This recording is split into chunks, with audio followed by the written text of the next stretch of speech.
Jabar juara.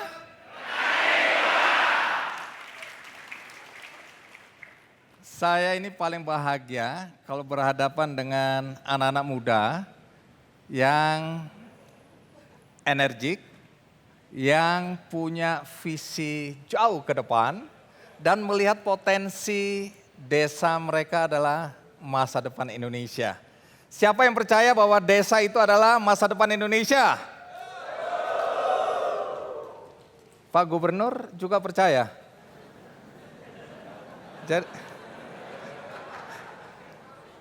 Teman-teman percaya bahwa gubernur itu merasa bahwa desa adalah masa depan Indonesia? Percaya, karena hari ini di Jawa Barat kita bertemu sesama petani. Siapa yang petani beneran? Coba yang merasa bahwa dia adalah petani sejati, angkat tangan.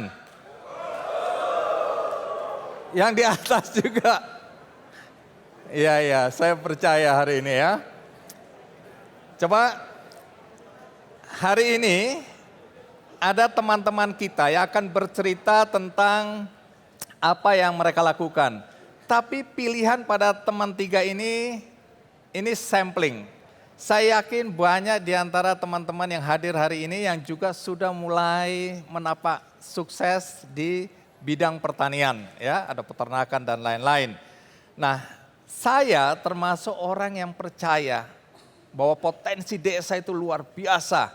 Karena itu saya pribadi sekarang tinggal di desa. Tapi karena tanah di Jawa Barat mahal, jadi saya pindahnya ke Jawa Tengah. Iya, tetap aja di desa, yang penting di desa kita ya. Tapi hari ini saya ingin mengundang Pak Gubernur untuk menjelaskan kenapa hari ini kita berkumpul setelah tahun lalu kita juga berkumpul. Jadi bagaimana kalau kita undang Pak Gubernur? Kita sambut Ridwan Kamil.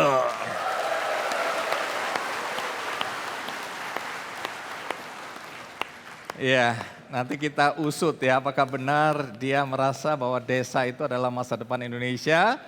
Dan kita harapkan satu hari kelak kita ketemu di desa. Ya, Kang Emil, terima kasih. Bang Andi, sehat-sehat. Ya, sehat. Jabar juara, petani juara. Kang Emil. Siap. Ya, sebelum itu saya ingin Anda menyapa dan menyampaikan sesuatu kepada yang hadir hari ini. Karena jutaan anak muda di luar sana nggak bisa hadir di tempat ini, mereka online. Oh iya. Nah, itu perlu disapa juga ya. Silakan. Ya, Assalamualaikum warahmatullahi wabarakatuh. Sampurasun. Salam sejahtera, Om Swastiastu, Namo Buddhaya, salam kebajikan, salam Pancasila. Kawan-kawan semua adalah yang beruntung ya hadir di Universitas Padjadjaran ini sekitar 1.500 dari 4.000-an yang diwisuda. Ya. Dari 4.000-an ini masih ada 2.000-an yang belum diwisuda, artinya mereka masih berproses, belum menghasilkan, belum sesuai kriteria. Saya doakan yang 2.000 ini masih terus berjuang untuk ikut di wisuda inaugurasi berikutnya. Nah yang menarik Bang Andi, sejak digulirkan tahun 2021 itu jumlah yang mendaftar sudah sangat banyak. Berapa ya. itu? Kurang lebih di 4.000-an, kemudian yang diterima itu sekitar 1.700, yang tahun lalu di wisuda 1.200.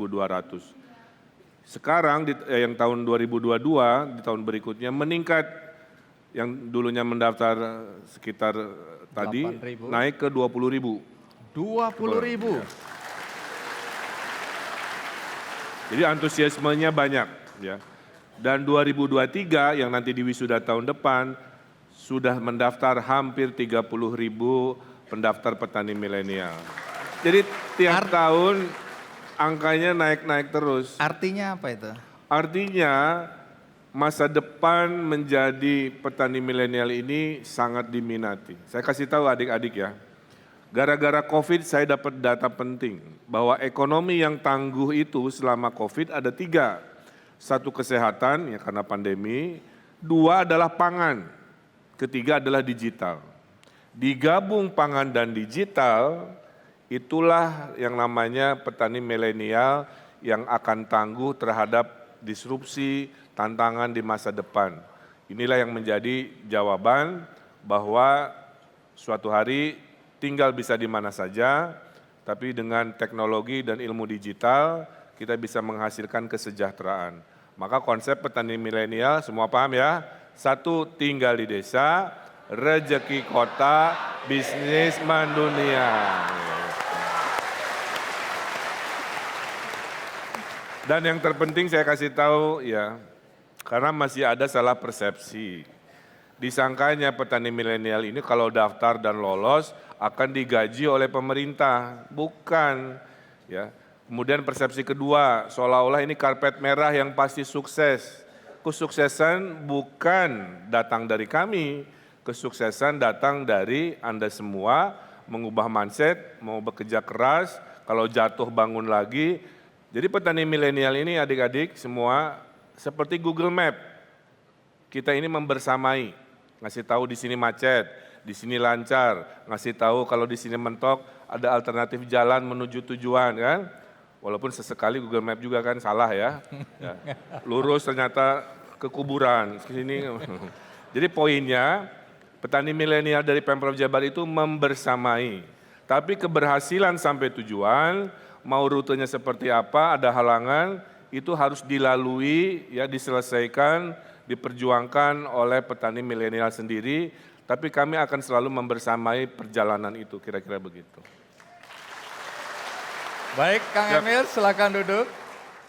Baik, tadi kan Kang Emil bilang bahwa ini tergantung kita. Jadi jangan membayangkan bahwa setelah dapat fasilitas semua yang diberikan oleh Pemprov Jawa Barat, otomatis sukses kan tidak. Betul. Nah tapi teman-teman mungkin sudah pernah dengar ya, tahun lalu, ini saya harus tanyakan ya. Oh iya. Tahun lalu di media sosial itu agak viral ya, berkaitan dengan teman kita yang merasa kecewa, merasa bahwa setelah ikut program ini dia malah merugi, utangnya malah membengkak karena dia merasa tidak difasilitasi, tidak dibantu untuk program ekspor ya. Off-takernya itu tidak memenuhi janjinya. Kira-kira begitu yang ditangkap. Itu bagaimana komentar dari... Ya, kita bicara data ya. Tahun lalu yang masuk dalam binaan petani milenial Jawa Barat ada 1.700-an. Yang berhasil di wisuda, inaugurasi artinya berhasil, itu 1.200-an. 1.700 kurang 1.200 berarti ada 500 yang gagal. Ada yang mengundurkan diri, ada yang belum menghasilkan, ada yang bermasalah dan sebagainya. Artinya hari ini kalau ngomongin yang kurang-kurang, yang tidak berhasil pasti ada. Tapi jangan mengeneralisasi seolah-olah programnya seperti apa kira-kira begitu. Karena jumlah yang berhasil lebih banyak dari yang gagal, tuh. Kalau jumlah yang gagalnya lebih banyak mayoritas, barulah kita punya sebuah asumsi yang lebih pasti. Nah, jawaban terhadap itu setelah saya teliti, ya itulah dinamikanya.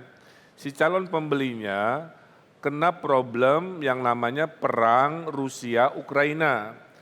Tadinya sebelum ada perang itu, dia lancar pesenannya.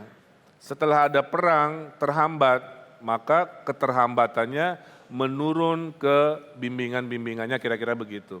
Ini jadi pembelajaran buat semua, tapi hasilnya kan tadi, saya kira dengan viral itu antusiasme akan turun, ternyata kan enggak. Yang daftar tahun berikutnya tadi 20.000, 2023 naik lagi hampir 30.000. Menandakan jumlah keberhasilannya lebih banyak. Maka saya titip juga ke semuanya ya, tolong viralkan keberhasilan.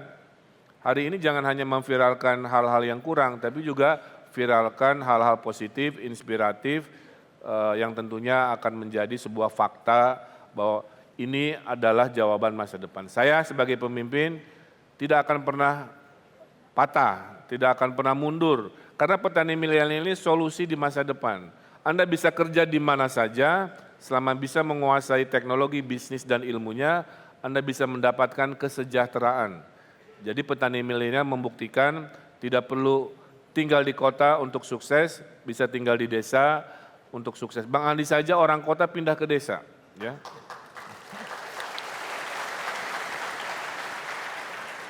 Walaupun kurang ngobrol, tanah Jawa Barat yang murah masih banyak. Jadi poin saya, dinamika itu ada, dan keberhasilan jauh lebih banyak, dan setiap tahun kita sempurnakan proses-proses komunikasi, sehingga jumlah yang gagal makin sedikit, jumlah yang sukses makin banyak, dan masa depan, dan ingat pesan Bung Karno, pertahanan negara terbaik adalah pertahanan di bidang pertanian, di bidang pangan. Disitulah kedaulatan pangan harus didahulukan.